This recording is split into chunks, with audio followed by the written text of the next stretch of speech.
কিচ্ছু বলতে পারবো না।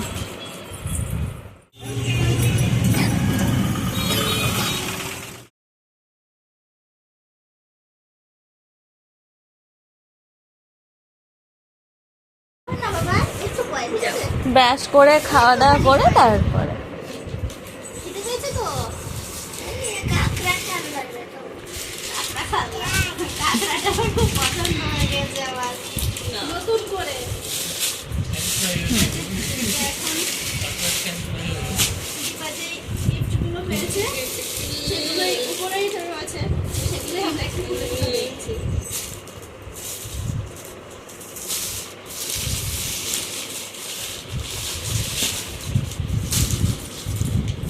কোনটা কে দিয়েছে কিচ্ছু হ্যাঁ আলতাগুলো সব আলাদা করে ফেলো। হুম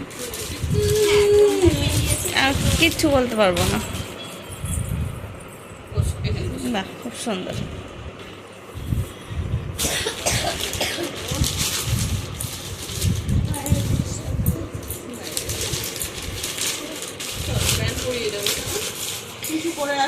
সবাই এখন ঘুম থেকে উঠে পড়েছে।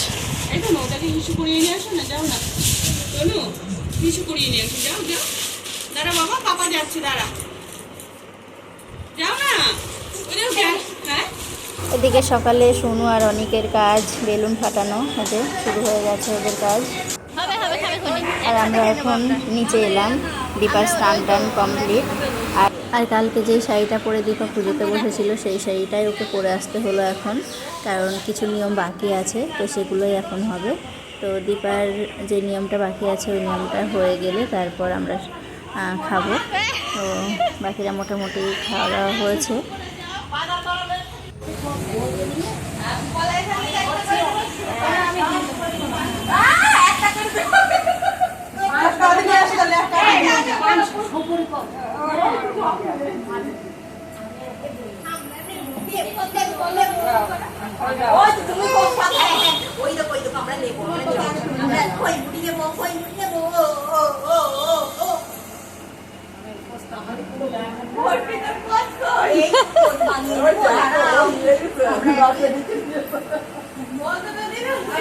সবার একই অবস্থা।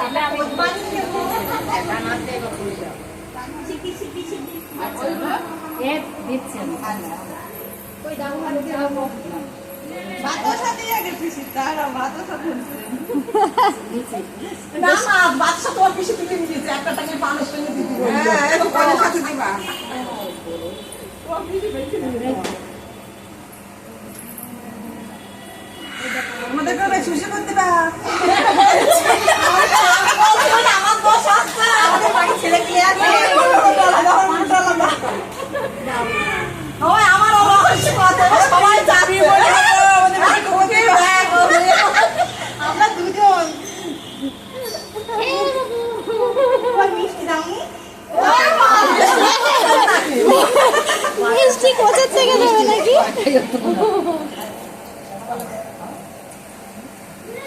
মাগে আমরা খালি দিদি হবে আর বউ দিতে বোনো কত না ও তিনজন হয়েছে নিতে হবে না এই পাঁচ করে রেডি করতে হবে তো আর 5 6 7 ঠিক আছে পাঁচ রেডি হয়ে যাও আরেকটা রেডি করো সাতটা তো হয়ে যাবে হলো কটা চারটে হলো না পাঁচটা একটা দুটো তিনটে চারটে আচ্ছা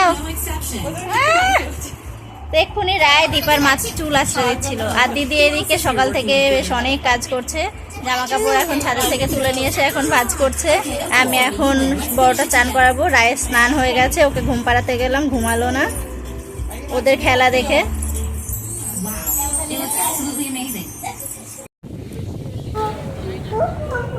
আর এদিকে আমরা এখন খেতে বসেছি। আর দীপার সকালের যা নিয়ম টিয়ম ছিল সব কিছু হয়ে গেছে। আমি উপরে চলে গেলাম।